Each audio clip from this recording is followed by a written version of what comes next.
Ele queria assistir o culto vendo a minha calcinha. Meu Deus. Ele falava, eu quero você no primeiro banco. Quando eu colocar a mão no joelho, você já sabe. Então ele ficava em direção a mim, né? Quando ele batia no joelho, eu sabia que era a hora que eu tinha que abrir a perna, que ele queria assistir o culto vendo a minha calcinha. Meu Deus. Era desse jeito. Então na igreja eu fui por muito tempo, até assim, a menina sem modos, fecha essa perna, fecha essa perna. Então as pessoas não sabiam o porquê, né? Mas eu tinha que fazer, né? Então ali começou a querer ver minha calcinha, querer. Aí depois. Quantos anos você tinha nessa época? Desculpa, nessa época eu já tinha com meus 8, 9 anos. Caramba! É. Aí depois ele pegava, aí depois ele falou assim, que calcinha bonita.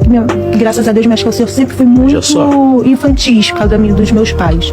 Aí ele elogiava muito minhas calcinhas e tal, aí depois ele começou a querer passar a mão pra cheirar. Aí ele passava a mão, cheirava. Então cada vez foi piorando essas situações. E na casa dele tem uma piscina, né? Onde os jovens, as crianças participavam.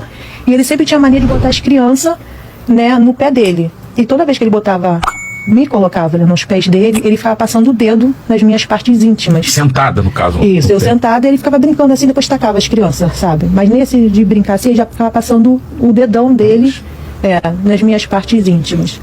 E aí foi piorando, porque eu não podia mais dizer mais nada, que ele falava que ninguém acreditaria em mim, porque quando começou tudo isso, né, eu sempre fui uma criança muito ativa, eu falo que eu era ativa. Depois eu comecei a ficar muito rebelde, não queria mais obedecer ninguém, fiquei agressiva. Eu peço até desculpa se os meus colegas estiverem me assistindo. Que, por exemplo, teve uma vez na primeira série que minha mãe foi chamada no colégio porque eu bati em todos os meninos da sala. Só tinha minha mãe de menina, da responsável de menino, era só a responsável dos homens, dos meninos. Então qualquer menino que tocava em mim, eu batia no colégio. Então, sabe, tinha muita raiva em mim, né? Então, ele falava, ninguém vai acreditar em você. Em você? Entre você e eu, quem é que as pessoas vão acreditar? Aí falava. E depois ele começou a falar, se eu não fizer em você, a tua irmã já tá ficando bonitinha, eu vou fazer na tua irmã. Meu Deus. E eu me lembro até hoje, minha irmã tentando subir na piscina dele pra brincar, e ele olhando pra minha irmã falando, se você não fizer, eu vou fazer com ela. Porque sua irmã era mais nova que você. Minha irmã é 1 ano mais nova do que eu. A diferença mínima, né? Muito. Então, ali eu tinha que optar, ou eu faria o que ele quisesse, ou a minha irmã ia sofrer a mesma coisa. Então eu comecei a proteger a minha irmã. Eu estava sempre de olho onde ela estava, por exemplo, no show de esconde, onde ela estaria brincando, onde, sabe, estava sempre de olho nela. E ali foi piorando cada vez mais.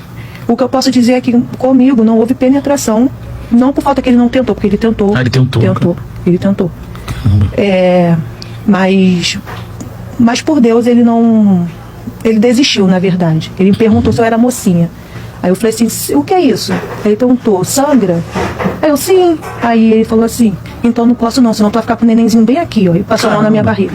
Isso eu tava despida, eu tava nua. Porque ele já tinha feito tudo que numa relação sexual faria, só sem a penetração. Então, e se eu não fizesse, ele batia na minha cara, me deixava ser tão Ele agredia fisicamente? Ele sim, ele me agredia. Caramba. Aí ele me agredia, aí me deixava sem tomar banho de piscina, dava alguma coisa, falava alguma coisa na igreja, que, por exemplo, que eu não podia cantar, que eu não podia participar de alguma coisa da igreja e tal. Mas a piscina, pra gente que é criança, era algo que, tipo, pô, vai tirar isso de mim? E ele tirava, né? Por exemplo, eu era obrigada, por exemplo, ele tinha que ejacular na minha boca, fazer sexo oral nele. E ai de mim se eu engolisse, se eu cuspisse.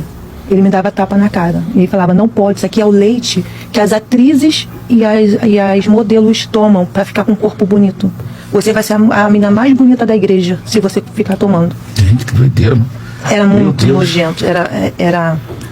Isso você ali com 8 anos, 9 anos? Isso eu já com 8, 9 anos. Não, eu já estava com meus 9 para 10 anos isso. Caramba.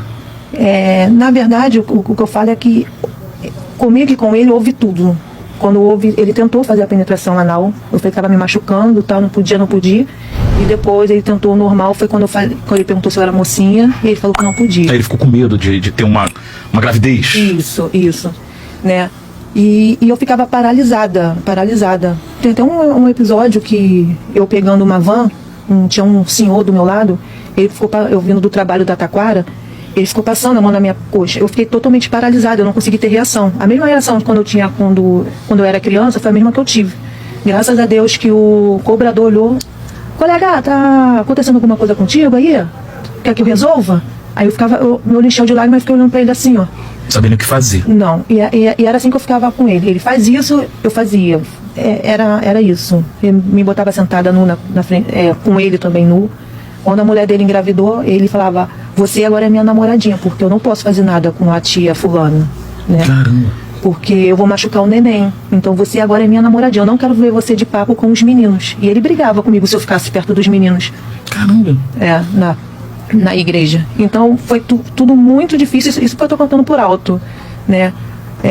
Até na delegacia, o investigador, né, falou, meu Deus, 7 páginas. Eu falei isso porque eu não contei muita coisa. Caramba. Verdade.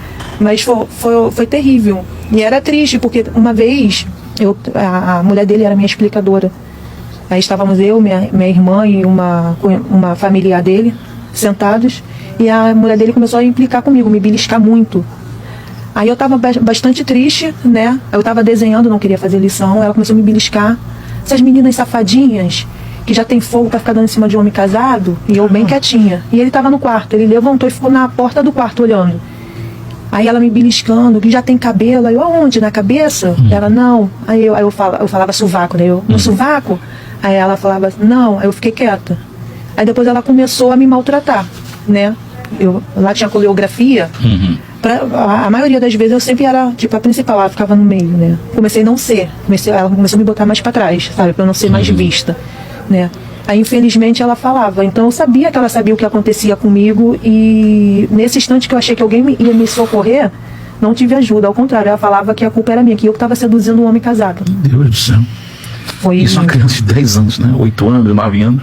Foi até meus 12. Foi dos meus 7 aos 12 anos. Então você foi abusado até os 12 anos. Até os 12 anos. 20 anos depois, aí o que te levou, assim, a denunciar essa história toda? Então, eu tinha, né? Aperta o cinto. Eu tinha um contato com a família dele, porque eu fui criada no meio deles, então acabou